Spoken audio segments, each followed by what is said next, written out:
నమస్తే, నేను Roja. Welcome to special beat. 3 అడుగులు ముందుకు 6 అడుగులు వెనక్కి అనే చందంగా మారింది గల్ఫ్ యుద్ధం. చావు దెబ్బ కొట్టిన ఇరాన్ తగ్గేదేలే అంటోంది. ఇజ్రాయెల్, అమెరికా సైతం ఢీ అంటే ఢీ అంటున్నాయి. ఇప్పటికే అనుకున్న టార్గెట్ రీచ్ అయ్యామంటూనే వార్ కంటిన్యూ అంటూ స్టేట్మెంట్స్ ఇస్తున్నాయి.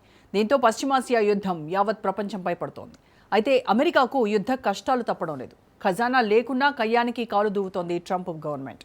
టెహ్రాన్పై చేస్తున్న యుద్ధానికి నిధులు సమకూర్చేందుకు అమెరికా రక్షణ శాఖ తంటాలు పడుతోంది. తమకు $20,000 కోట్ల అంటే 18.65 లక్షల కోట్ల పైగా నిధుల కోసం తెగ ప్రయత్నాలు చేస్తోంది. అమెరికన్ కాంగ్రెస్ చేసిన అభ్యర్థనను ఆమోదించాలని వైట్ హౌస్ను కోరింది పెంటగాన్. వాషింగ్టన్ పోస్ట్ కథనం వెలుగులోకి వచ్చిన వెంటనే తమదైన శైలిలో ఇరాన్ అధికారులు రియాక్ట్ అయ్యారు. పెరుగుతున్న ఖర్చులపై అమెరికాను ఎద్దేవా చేశారు. ఇజ్రాయెల్ ఫస్ట్ ఎజెండా కోసం సొంత పౌరులపై ట్రంప్ భారం మోపుతున్నారని ఆరోపించారు. అమెరికా ఆఫీసర్లపై ఇరాన్ విదేశాంగ మంత్రి అబ్బాస్ అరాగ్చి విమర్శలు సంధించారు. ఇక మరోవైపు పశ్చిమాసియా యుద్ధంపై జపాన్ ఆందోళన వ్యక్తం చేసింది. ఇరాన్, ఇజ్రాయెల్ పరిణామాల గురించి ఆ దేశ ప్రధాని టకాయిచి ఆందోళన వ్యక్తం చేశారు. ప్రపంచం తీవ్రమైన భద్రతా పరిస్థితిని ఎదుర్కొంటోంది, గ్లోబల్ ఎకానమీ కూడా దెబ్బతింటోందని ఆవేదన వ్యక్తం చేశారు. అయితే ప్రపంచ శాంతి సాధించగల వ్యక్తి మీరు మాత్రమేనని ట్రంప్ను ప్రశంసించారు టకాయిచి. ఇక సర్ప్రైజ్ చేద్దామనే ఇరాన్పై యుద్ధం చేస్తున్న విషయాన్ని మిత్రదేశాలతో పంచుకోలేదని అమెరికా అధ్యక్షుడు ట్రంప్ వ్యాఖ్యానించారు. ట్రంప్, జపాన్ ప్రధానమంత్రి టకాయిచి మధ్య జరిగిన ద్వైపాక్షిక సమావేశంలో ఆసక్తికర సంఘటన చోటు చేసుకుంది. ఇరాన్పై అమెరికా, ఇజ్రాయెల్ సంయుక్త దాడుల గురించి ప్రశ్నించగా అనూహ్యంగా 1941లో జపాన్ చేసిన పర్ల్ హార్బర్ దాడిని ప్రస్తావించారు ట్రంప్. సర్ప్రైజ్ ఇవ్వడం జపాన్కు తెలిసినట్టుగా మరే ఇతర దేశానికి తెలియదన్నాడు.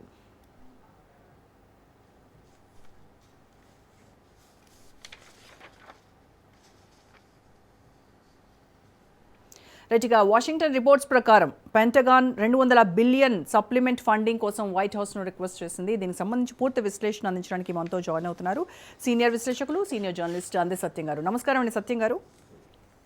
నమస్తే సత్యం గారు, అమెరికా రక్షణ శాఖ $20,000 కోట్ల అదనపు నిధుల కోసము ఇలా కాంగ్రెస్ అభ్యర్థించింది అంటే ఈ యుద్ధాన్ని కొనసాగించాలి అనేటువంటి ఆలోచనలోనే ఇంకా ఉంది. మరి ఓ వైపేమో యుద్ధాన్ని ముగించేటువంటి టైం వచ్చింది, మా లక్ష్యం నెరవేరింది, ఫస్ట్ 2 డేస్లోనే మేము అనుకున్న లక్ష్యాన్ని 50% కంటే ఎక్కువ డిస్ట్రాయ్ చేశాము అని చెప్తూనే మరి ఇప్పుడు ఎక్స్ట్రా ఫండింగ్ కోసము, సప్లిమెంట్ ఫండింగ్ కోసము ఎందుకు రిక్వెస్ట్ చేస్తున్నారు? ఇదే యుద్ధం కనుక ఇంకా ఇలాగే కొనసాగితే అమెరికాపై ఆర్థిక భారం ఏ రకంగా ఉంటుంది? అమెరికా ప్రజలపై ఎంత ఎఫెక్ట్ పడుతుందంటారు? ఇంకా యుద్ధం కొనసాగటం అనేది ఇరాన్ గ్రేట్నెస్. వాళ్ళు ప్రాణాలుండి పోరాడుతున్నారు. దరిదాపు 20 రోజుకు దగ్గర పడుతుంది. అందుకని అమెరికా ఒత్తిడికి గురవుతుంది ఆర్థికంగా. వాస్తవానికి 2 రోజుల ఫినిష్ అయ్యిద్ది, తర్వాత 2 రోజుల 50% ఫినిష్ అయిందంటారు, వారం రోజుల్లో ముగుస్తుంది అనుకున్నాడు యుద్ధం. కానీ అది ప్రొలాంగ్ అవుతా వస్తుంది. ఇప్పుడు భూ దళాలు కూడా దగ్గర చేరుకున్నాయి ఇరాన్ ఆక్రమిస్తాం అనేటువంటి ఉద్దేశంలో.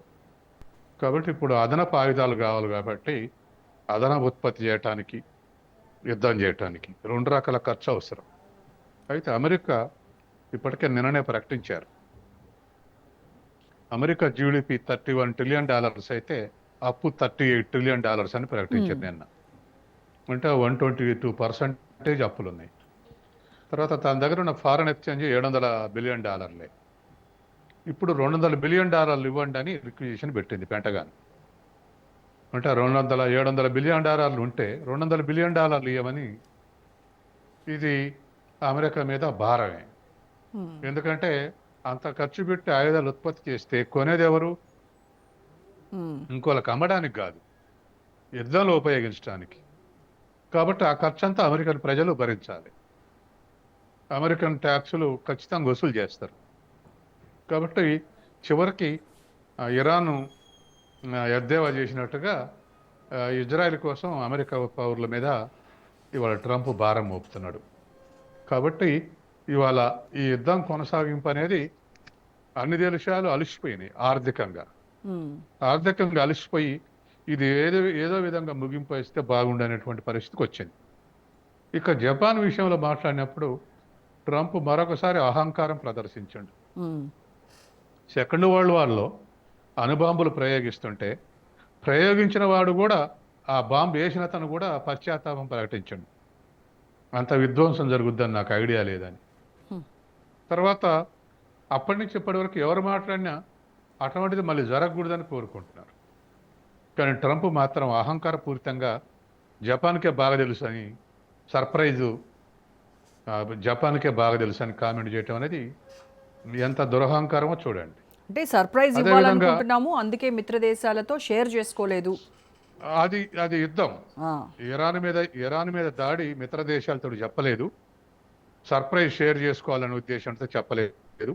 దాడి చేసినాక సర్ప్రైజ్ చేద్దామని చెప్పినామని అది. ఉమ్. ఇదేం జపాన్కు బాగా తెలుసు, ఎట్లా సర్ప్రైజ్ చేస్తాం ఇది సెటైరిక్ గా. అనట. అది అది సటారిక్గా అహంకారపూరితంగా మాట్లాడాడు. కాబట్టి ఈ ట్రంప్ ప్రపంచాన్ని ఏం చేస్తాడో ఏ దేశాధ్యక్షునికి అర్థం కావట్లేదు. ఉమ్. కాబట్టి ఇవాళ యుద్ధాన్ని ఆటపాటగా తీసుకొని ఇవాళ ప్రపంచ ఆర్థిక సంక్షోభానికి కారణమవుతున్నాడు. అయితే ఇరాన్ విదేశాంగ మంత్రి ఒక మాట చెప్పారు సార్, ఇజ్రాయెల్ ఎజెండా కోసము అమెరికా తన పౌరులపై భారం మోపుతోంది అని. అది ఎగ్జాక్ట్గా పర్ఫెక్ట్గా బాగా చెప్పారని అనిపిస్తోంది. ఎందుకంటే అసలు యుద్ధం ఎవరి ప్రయోజనం కోసం చేస్తున్నారు అనేది అందరికీ $1 మిలియన్ క్వశ్చన్. అది ఆ, అమెరికా ప్రయోజనం కొరకే. గల్ఫ్ మొత్తం చేతులు పెట్టుకోవాలి, ఆయిల్ రిజర్వ్స్ అని చేతులు పెట్టుకోవాలి. పరోక్షంగా ఆయిల్ మీద డిపెండ్ అయినటువంటి countries first China, next India, ఆ తర్వాత ఏషియన్ కంట్రీస్, వీటన్నిటిని చేతులు పెట్టుకోవడం కోసమే ట్రంప్ ఈ పని చేస్తున్నాడు. కాబట్టి ఆయిల్ రిజర్వ్స్ కోసం యుద్ధం చేస్తుండని మొదటి నుంచి అంటున్నాం. రోజు రోజుకు అది రుజువు అవుతుంది. మొదట అణు బాంబు తయారు చేసే క్రమంలో ఉండరు, అందుకే దాడి చేస్తున్నాడు. అది అబద్ధం అని తేలిపోయింది. ఆ తర్వాత కొమేని చంపటమే లక్ష్యం అన్నాడు, అది మొదటి రోజే తీరిపోయింది. అగ్రనాయకులను చంపరు, అందరిని చంపారు, అది కూడా తీరిపోయింది. ప్రభుత్వం మారాలన్నాడు, మారలేదు. ఇప్పుడు ఇంకా దేనికోసం చేస్తుండు? ఆయన టార్గెట్లన్నీ అయిపోయినాయి. కాబట్టి ఆయిల్ రిజర్వ్స్ కోసమే చేస్తుండు. ఒక్క ఇరాన్నే కాదు, ఇరాన్ మీద దాడి మిగతా గల్ఫ్ దేశాలన్నీ షేక్ అయ్యేటట్టు చేస్తున్నాడు. ఎవరైనా గల్ఫ్ దేశం ఎదురు తిరిగితే ఇదే గతి పట్టుద్ది అనేటువంటి వార్నింగ్ సిగ్నల్ పంపుతుండు ఇరాన్ మీద దాడి చేసి. కాబట్టి ఇది ఇంకా హార్ముజ్ సంధిని విడుదల చేస్తున్నప్పుడు ఆడ ఒక పెద్ద ఘర్షణ జరిగే అవకాశం ఉంది. భూతల యుద్ధం చేస్తా అంటుండు, అదొక పెద్ద ఘర్షణ జరిగే అవకాశం ఉంది. ఇవన్నీ కూడా తర్వాత బంకర్ బాంబులు వేస్తున్నాడు. కాబట్టి ఇది మొత్తం కూడా దరిదాపు అమెరికాల వ్యతిరేకత రోజు రోజుకు పెరుగుతూ ఉంది. అంటే అసలు ఈ ఇరాన్ మీద యుద్ధం దాడి మొదలుపెట్టినప్పుడు ట్రంప్ ఏదైతే ఎక్స్పెక్ట్ చేశాడో, ఇరాన్ ఖుమేనీని చంపడము, ఆ తర్వాత అక్కడ రెజ్యూమ్ చేంజ్ అవ్వడము, ఇది కనుక జరిగి ఉంటే, అంటే ఖుమేనీది తప్ప మిగతావేవి ఆయన అనుకున్న జరగలేదు అక్కడ. ఇప్పుడు మజ్తబా వచ్చాడు, ఆయన అనుకున్నట్టుగానే యుద్ధాన్ని కంటిన్యూ చేస్తున్నాడు, ఎక్కడ ఇసుమంత కూడా లొంగనటువంటి బిహేవియర్తో కనిపిస్తూ ఉన్నాడు. సో ట్రంప్ లక్ష్యం నెరవేరలేదు కాబట్టి చావో రేవో తేల్చుకునేటువంటి పనిలో పడ్డాడు అనేటువంటిది కనిపిస్తూ ఉంది సార్ ఇక్కడ. అవును, నిజమే. మరి ఇప్పుడు అటువంటి యుద్ధం ఇప్పటి వరకు ఆయిల్ రిజర్వ్స్ లేకపోతే నాయకుల్ని చంపేశాడు. ఇప్పుడు ఇక ప్రజల్ని చంపటమేగా మిగిలింది.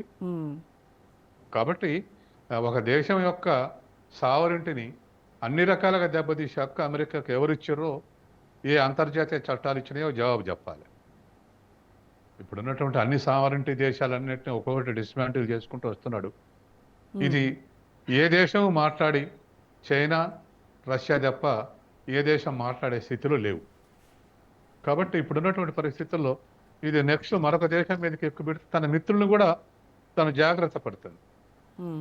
ఇజ్రాయెల్ దగ్గర ఆయుధాలు ఉండొచ్చట, పాకిస్తాన్ నుంచి ప్రమాదం ఉంది, మిజైల్స్ తయారు చేస్తుంది, పాకిస్తాన్ తోడు కూడా చాలా జాగ్రత్తగా ఉండాలని చెప్పేసి అన్నాడు. అంటే పాకిస్తాన్ మిత్ర దేశమేగా, అంటే మిత్రుల దగ్గర కూడా అవి ఉండొద్దు, ఇజ్రాయెల్ దగ్గర ఉండొచ్చు. కాబట్టి తనకు నీతి, ఎదుటి వాళ్ళకు ఒక నీతి అన్న పద్ధతిలో ఇవాళ యుద్ధం జరుపుతా ఉన్నాడు.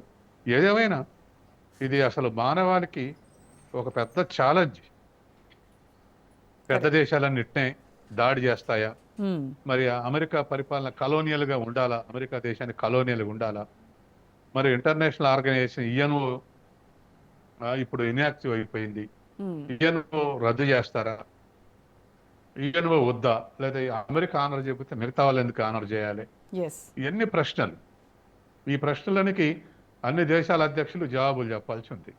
రైట్. సత్యం గారు, జపాన్ ప్రధాని టకాయిచి యుద్ధం గురించి చాలా ఆందోళన వ్యక్తం చేశారు. అంటే వైపేమో గ్లోబల్ ఎకానమీ అలాగే భద్రతకు సంబంధించి ఆయన చాలా ఆందోళన వ్యక్తం చేశారు. మరోవైపేమో ప్రపంచ శాంతి అనేది ట్రంప్ ద్వారా మాత్రమే సాధ్యమవుతుంది అని చాలా ప్రశంసిస్తూ మాట్లాడారు. అంటే ఈ రెండు స్టేట్మెంట్స్ని మనం ఎలా రిసీవ్ చేసుకోవాలంటారు? ఇప్పటివరకు చేసిన యుద్ధంలో వారానికి $10 బిలియన్ ఖర్చు అవుతుందని అంచనా వచ్చింది. ఇప్పుడు 3 వారాల్లో దరిదాపు $30 బిలియన్ ఖర్చు అయిందని ఒక అంచనా. ఇంకో $200 బిలియన్ ఇవ్వటం అంటే 20 వారాలు యుద్ధం జరుగుతుందని అర్థం. ఇంకో 20 వారాలు అంటే దరిదాపు 5 నెలలు, 5×4 5 నెలల యుద్ధం దీర్ఘకాలిక యుద్ధంగా మారే అవకాశం ఉంది. అలా $200 బిలియన్ ఇచ్చి ఇంకో 2 నెలలు 3 నెలలు యుద్ధం చేస్తే ప్రపంచం అంతా తలకిందులైంది. కరెక్ట్. కారుముజ్జు జలసంధి నుంచి తిరిగి రావాలంటే, రెడ్ సీ నుంచి రావాలంటేనే అష్ట కష్టాలు పడుతుంది. పురిటి నొప్పులు పడుతున్నాయి అన్ని దేశాలు. ఎట్లా రావాలి, ఖర్చు ఎక్కువైంది, 5-6 రెట్లు ఖర్చు ఎక్కువైందని. కాబట్టి అట్లా వచ్చినా అది అందరికి అందుబాటులో లేదు. ఒక సౌదీ అరేబియాకు ఉంది, కానీ సౌదీ అరేబియాలో పైప్ లైన్ నార్త్ ఎండ్ ఉన్నాయి, అంటే గల్ఫ్లోకే వచ్చినాయి. ఇక్కడే నింపుకుని ఇటు నుంచి ఎక్స్పోర్ట్ చేస్తుంది సౌదీ అరేబియా. సౌత్కు ఎక్స్పోర్ట్, రెడ్ సీకి దానికి 2 బోర్డర్లు ఉన్నాయి సౌదీ అరేబియాకు. నార్త్లో గల్ఫ్, తర్వాత సౌత్లో రెడ్ సీ దేశానికి. ఇటు మూసేయబడ్డది కాబట్టి చేయొచ్చు, కానీ పైప్ లైన్లు అటు లేవు, ఇటే ఉన్నాయి, ఏదో మార్జినల్. మిగతా దేశాలకు కూడా అటువంటి డిసడ్వాంటేజెస్ ఉన్నాయి. దాంతో వాళ్ళ గల్ఫ్ హార్ముజ్ జలసంధిని విడిపించాలన్నటువంటి చర్చ ప్రధాన స్రవంతిలోకి వచ్చింది. ఇప్పుడు మరి ఇంకో 20 వారాలు $200 బిలియన్ ఖర్చు చేసినట్టయితే ప్రపంచ సంక్షోభం ఇంకా తీవ్రమైంది. కాబట్టి అటువంటి సంక్షోభానికి దారితీసే అవకాశం ఉందనేది ఇటాయిచి యొక్క స్టేట్మెంట్. ఇంకా సంక్షోభం, ప్రపంచం అంతా సంక్షోభానికి లోనవుద్ది అనేది. ఇక రెండోది, ట్రంప్ మాత్రం ఆ శక్తి ఉంది అని అంటే వాస్తవమే. తను ఉపసంహరిస్తే యుద్ధం ఆగిపోద్ది, లేదా ఇజ్రాయెల్ చెప్తే యుద్ధం ఆగిపోద్ది. తన చేతుల్లోనే ఉంది. మిగతా వాళ్ళు ఎవరు చర్చలు జరిపినా వినడం లేదు. కౌంటర్ యుద్ధం స్టార్ట్ చేయాలి, అది ప్రపంచ యుద్ధంగా మారుద్ది. కాబట్టి తనే ఉపసంహరించుకోవాలనేటువంటిది రెండో విజ్ఞప్తి. కాబట్టి ఆ విధంగా జపాను ఇటాయిచి చేయటం అనేటువంటి దాంట్లో తప్పేం లేదు, రెండు కరెక్టే. అది సరే రాసి ఉండొచ్చు, కానీ అది కూడా వాస్తవమే కదా, తన చేతుల్లోనే ఉంది. తను వెనక్కు తీసుకుంటే యుద్ధం ఆగిపోయే అవకాశం ఉంది. కాబట్టి అదే ఆయన ఆలోచిస్తాడనేది విజ్ఞప్తి. ఇప్పుడు వరల్డ్ లీడర్స్ అంతా కూడా అదే అడిగారుగా. అవును, మీ టార్గెట్స్ పూర్తయినాయిగా, ఉపసంహరించుకోండి అని అంటున్నారుగా. అట్లాగే యూరోప్ లో కూడా కొన్ని దేశాలు విభేదిస్తున్నాయి, ఇంకా అవసరం అని. కానీ ఇప్పుడు యుద్ధం ఉపసంహరించుకోవడం అనేది ట్రంప్ చేతుల్లో లేదు కదా సార్. ఇరాన్ నేను వెనక్కి తగ్గేదేలే అంటా ఉంది కదా. సో అలాంటప్పుడు ఇరానే డెసిషన్ తీసుకోవాలి ఈ యుద్ధం గురించి వెనక్కి తగ్గేటువంటి ఆలోచనలో. ఇరాన్ అట్టనట్లే మీరు ఆపేస్తే మేము చర్చలు పెడతాం అంట. మేము చర్చలు జరుపుతాం, ఎప్పుడు చర్చలకు సిద్ధమే, మీరు ఆపేయండి అంటుంది. కాబట్టి దాడి చేసేవాడు ఆపాలి తప్ప దాడి రిసీవ్ చేసుకోవడం ఆపనంటే దానికి అర్థం లేదు. దాడి చేస్తుంటే కౌంటర్ దాడి చేస్తుంటారు, దాడి ఆపేస్తే ఇంకేముంటది యుద్ధం. కాబట్టి అది ట్రంప్ నెతాన్యాహు చేతుల్లో ఉంది తప్ప ఇరాన్ చేతుల్లో లేదు. కాబట్టి యుద్ధం ఆగటం అనేది వీళ్ళ చేతుల్లో ఉంది. యుద్ధం దాడి చేస్తే కౌంటర్ చేస్తూ ఉంటారు, ఎన్నాళ్ళైనా పోరాడతాం అంటారు. ఇప్పుడు అమెరికా ట్రంప్ నెతాన్యాహు యొక్క ఆలోచనలు కొద్దిగా మనం స్మెల్ చేయొచ్చు. ఆయన ఖర్చు ఏమైంది, హార్ముజ్ జలసంధి మీద మనకు అధికారం ఏర్పడితే, అంటే ఇజ్రాయిల్ అమెరికాకు ఏర్పడితే మిగతా గల్ఫ్ దేశాలన్నీ కూడా కంట్రోల్ చేయొచ్చు భవిష్యత్తులో. కాబట్టి ఎంత ఎక్స్పోర్ట్ చేయాలి, ఎంత ఇంపోర్ట్ చేయాలనేది ఇదివరకు కోటాల పద్ధతి OPEC-లో దరిదాపు 54 దేశాలు ఉన్నాయి, దాంట్లో 33 దేశాలు OPEC-లో ఉన్నాయి. వాళ్ళందరూ కూడా కోటా ప్రకారం ప్రొడ్యూస్ చేస్తుంటారు ఆయిల్ని, ఎవరెంత ప్రొడ్యూస్ చేయాలనేది. ఇప్పుడు వాళ్ళు నిర్ణయించుకోక అమెరికా నేతలు డిక్టేట్ చేస్తారనమాట ఎవరెంత ఉత్పత్తి చేయాలనో. వాళ్ళ మాట అనపోతే హార్ముజ్ జలసంధి నుంచి ఎక్స్పోర్ట్ కానియరు. తర్వాత రెండోది, గల్ఫ్ దేశాల నుంచి చేతులు ఉంచుకోవటం కాకుండా చైనాకి ఎంత పోవాలో ఎంత రావద్దో వాళ్ళే నిర్ణయిస్తారనమాట, ఇజ్రాయెల్ అమెరికా. వాళ్ళకు వచ్చే పెట్రోల్ అంతా గల్ఫ్ నుంచే కదా. అట్లా తర్వాత అమెరికాకు ముఖం మీద ఉన్న శత్రువు చైనా అయితే గర్భంలో ఉన్న శత్రువు జపాన్. జపాన్ ఆర్థిక శత్రువు. జపాన్ బ్యాంకులకు తలడిల్లిపోయింది అమెరికా ఒకప్పుడు. అవును. క్యాపిటల్ మొత్తం జపాన్ బ్యాంకులకు చేరుతుంటే, అట్లా ఎలక్ట్రానిక్స్ వాటిల్లో కూడా జపాన్, చైనా కన్నా ముందు జపాన్ శత్రువు, ఆర్థిక శత్రువు. మ్మ్. కాబట్టి ఇవాళ ఆ, ముఖం మీద ప్రేమ, కడుపులో శత్రువు జపాన్, ముఖం మీద కడుపులో రెండిట్లో శత్రువు చైనా. మ్మ్. ఈ రెండిటికి పోయేది గల్ఫ్ నుంచే. కాబట్టి గల్ఫ్ వాళ్ళ కంట్రోల్లోకి వస్తే ప్రొడ్యూస్ చేసేటువంటి గల్ఫ్ దేశాలని తన చేతులు ఉంటాయి, 8 కంట్రీస్. రిసీవ్ చేసుకున్నటువంటి ఏషియన్ కంట్రీస్ అంతా తన చేతుల్లోనే ఉంటాయి. మ్మ్. మ్మ్. ఈ పేరు మీద ఇరాన్ని భూతల యుద్ధం చేస్తాం అనే పేరు మీద ముందు ఆర్ముజ్ జలసంధిని తన చేతిలోకి తీసుకొని ఇరాన్లో యుద్ధం మొదలుపెడుతుంది. సరే, ఇప్పటికే ఇరాన్ చాలా నష్టపోయింది. అంటే భారీగా ధ్వంసాలు జరిగాయి, కీలక నేతలు చనిపోతున్నారు, ఆస్తి నష్టం జరిగింది, ఇప్పుడు అణుస్థావరాలు పూర్తిగా దెబ్బతిన్నాయి. అయినప్పటికీ కూడాను ట్రంప్ వెనకడుగు వేయకుండా ఇంకా యుద్ధం ముగియలేదు, ఇరాన్ను పర్మనెంట్గా డెస్ట్రాయ్ చేసేంత వరకు మేము వెనక్కి తగ్గేది లేదు అని చెప్తున్నారు. అంటే ఒకవేళ యుద్ధం ఇప్పటికిప్పుడు ఆగినా సరే ఇరాన్ కోలుకోవాలంటే మరొక 10 ఏళ్ళైనా ఖచ్చితంగా పడుతుంది రీకన్స్ట్రక్షన్కి అని చెప్పేసి అంటున్నారు. అంత డ్యామేజ్ జరిగిందంటారా? ఇరాన్ ఇప్పట్లో కోలుకోదా? వాస్తవమే కదా, ఇన్ఫ్రాస్ట్రక్చర్ మొత్తాన్ని దెబ్బకొట్టింది. ఇన్ఫ్రాస్ట్రక్చర్ ఏం మిగలలేదు. కాబట్టి సహజంగానే 10 ఏళ్ళు పట్టింది, వాస్తవమే. కానీ ఇప్పుడు తనకు అది కాదు కావాల్సింది, ఇరాన్ డిస్మాంటల్. ఇరాన్ కావాలి, ఆ దేశం తన చేతులు ఉండాలి. కాబట్టి యుద్ధం చేయడం భవిష్యత్తులో ఇరాన్ తన చేతుల్లోనే ఉంటా. కాబట్టి ఇరాన్ తన చేతిలో తను వరకు చేస్తూనే ఉంటుంది. ఇది తను అనుకున్న ఆబ్జెక్టివ్స్, నేను ఇంతకుముందు చెప్పిన ఆబ్జెక్టివ్స్, పర్పస్ నెరవేరేంత వరకు ఈ విధంగా యుద్ధం జరిగే అవకాశం ఉంది. సో ఇప్పుడు ఇరాన్, ఇజ్రాయెల్, అమెరికా ఈ మూడింటికి సంబంధించినటువంటి ఈ యుద్ధము, దీని తాలూకా పరిణామాలు ఇవన్నీ కూడా గ్లోబల్గా ప్రపంచవ్యాప్తంగా కూడా ఎఫెక్ట్ చూపిస్తూ ఉన్నాయి.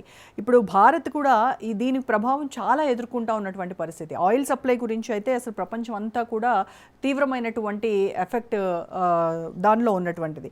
సో ఇప్పుడు భారత్కి ఆయిల్ ధరలు కావచ్చు, లేకపోతే కొరత కావచ్చు, రూపాయి విలువ కావచ్చు, ఎలాంటి చేంజెస్ ఉంటాయంటారు? అసలు భారతదేశం అనేది ఈజీగా బెదిరించగలిగారు అమెరికా వాళ్ళు భారతదేశాన్ని.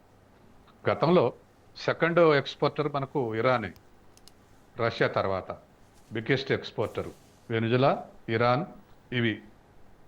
అటువంటిది ఇరాన్ నుంచి మీరు కొనొద్దంటే 2019 నుంచి మనం కొనట్లేదు, 7 years అయింది. అట్లాగే అంతకుముందు ఇరాన్, పాకిస్తాన్, బంగ్లాదేశ్ మనం కలిసి పైప్ లైన్ వేసుకుందాం అనుకున్నాం. ముందు మనల్నే బెదిరించండు, మనం ఉపసంహరించుకున్నాక బంగ్లాదేశ్, పాకిస్తాన్ వెనక్కు తగ్గినాయి. Direct Iran border Pakistan, Pakistan border India, India border Bangladesh. మధ్యన ఏ సముద్రాలు కూడా లేవు, ఏది లేదు. అయినా ఇండియా వెనక్కు తగ్గినాక మిగతా దేశాలు తగ్గినాయి. కాబట్టి పెట్రోల్ కొనొద్దంటే ఆపేశారు, పైప్ లైన్ వద్దంటే ఆపేశారు. కాబట్టి భారతదేశం మరొకరిని ఎత్తుకోవటం తప్ప ఇది ఎందుకు ప్రతిఘటించిన ఆనవాళ్ళు గత 8 ఏళ్ళుగా లేదు. కాబట్టి ఇవాళ అట్లా కాదు, రష్యా నుంచి కొనొద్దంటే ఆపేశారు. వెనుజులా నుంచి కొనండి, ఇప్పుడు కొనండి అన్నారు, కొంటాం అన్నారు. కాబట్టి ఈ విధమైనటువంటి మనం అనుసరిస్తున్నటువంటి వ్యూహం పెద్దగా ఈ యుద్ధంలో పరిష్కారం చూపెడుతుంది అనుకోవట్లేదండి. ఓకే. సో ట్రంప్ అడిగినట్టుగా హార్మోజ్ జలసంధికి యుద్ధ నౌకలు పంపించమంటే మిత్ర దేశాలు నిరాకరించాయని చెప్పి ఆయన చాలా అసహనంతో వ్యక్తం చేశారు, అసహనంతో ఉన్నారు అనేటువంటి వార్తలు. సో అప్పుడు నాటోను కూడా ఆయన విమర్శించారు. నాటో చాలా తెలివి తక్కువగా వ్యవహరిస్తోంది అని ఆయన మాట్లాడారు. అంటే ఈ రకమైనటువంటి బిహేవియర్ వల్ల అమెరికా యూరప్ రిలేషన్స్ పైన ఏమైనా ప్రభావం ఉంటుందంటారా ఇన్ ఫ్యూచర్? ప్రభావం ఉండేంత వైరు లేదు అక్కడ. వాళ్ళు ఇంకో ఇరాన్కు సప్లై చేసో లేకపోతే ఇరాన్కి ఇంకేదైనా హెల్ప్ చేస్తే వైరుధ్యం వస్తుంది. మేము రమ్మంటే రానన్నారు వీళ్ళు.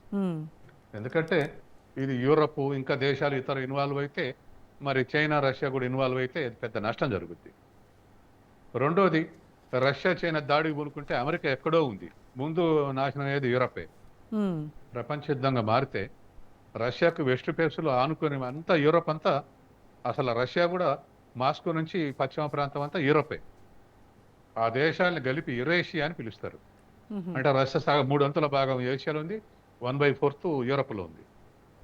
కాబట్టి దాని చుట్టూ ఉన్నటువంటి యూరప్ దేశాలు, తూర్పు యూరప్ దేశాలు, ఆ తర్వాత పశ్చిమ యూరప్ దేశాలు చాలా దగ్గరగా ఉన్నాయి. కాబట్టి ఇది యుద్ధంగా మారితే యూరప్ దేశాలు కనుక అక్కడ పోయి యుద్ధం చేస్తే, కౌంటర్ అటాక్ చేస్తే ముందు యూరపే స్మాష్ అయ్యింది. ఈ భవిష్యత్తుని ఊహించే వీటిలో ఇన్వాల్వ్ కాకుండా దూరంగా ఉన్నాయి. కాబట్టి మరి ఇలాంటి ట్రంప్ పరిస్థితుల్లో ఎవరినైనా ట్రంప్ ఒంటరిగా ఈ యుద్ధం కంటిన్యూ చేసే అవకాశాలు ఉన్నాయంటారా సార్? చేసే అవకాశం ఉన్నాయి. రష్యా చైనా ఇన్వాల్వ్ కానంత వరకు భౌతికంగా ఇది కంటిన్యూ చేసే అవకాశాలు ఉన్నాయి. నేను అనుకోవటం ఏంటంటే ట్రంప్ యుద్ధం అంటూ ఆపేస్తే అమెరికా ప్రజల యొక్క ప్రదర్శనలు, అమెరికా ప్రజల రాజకీయ పార్టీల వ్యతిరేకత ఆపాలి. మ్మ్. మొన్నటి బడ్జెట్ అప్రూవల్ కొరకు 52-48 తోటి సపోర్ట్ తోటి అప్రూవ్ అయింది. మ్మ్. ఈయనకి 52 ఓట్లు వేస్తే అపోజిషన్ 48 ఓట్లు వచ్చినాయి.